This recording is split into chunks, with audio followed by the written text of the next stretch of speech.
icra cemalini görenlerden eyle bizi.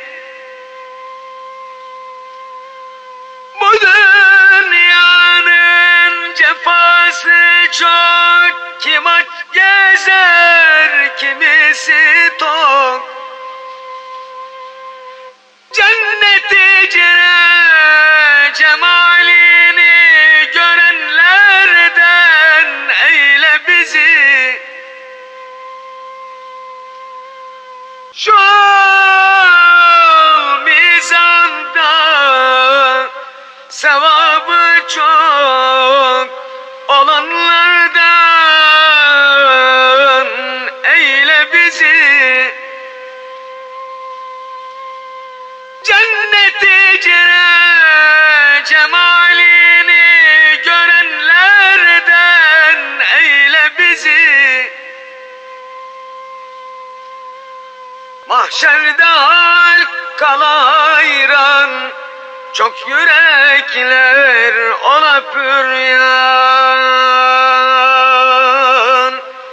Arşın gölgesinde seyran edenlerden eyle bizi.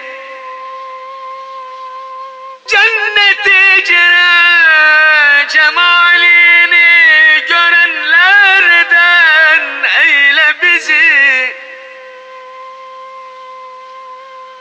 Mahşerde halka hayran, çok yürekler ona püryan. Arşın gölgesinde seyran edenlerden eyle bizi. Cennet-i cemalini görenlerden eyle bizi.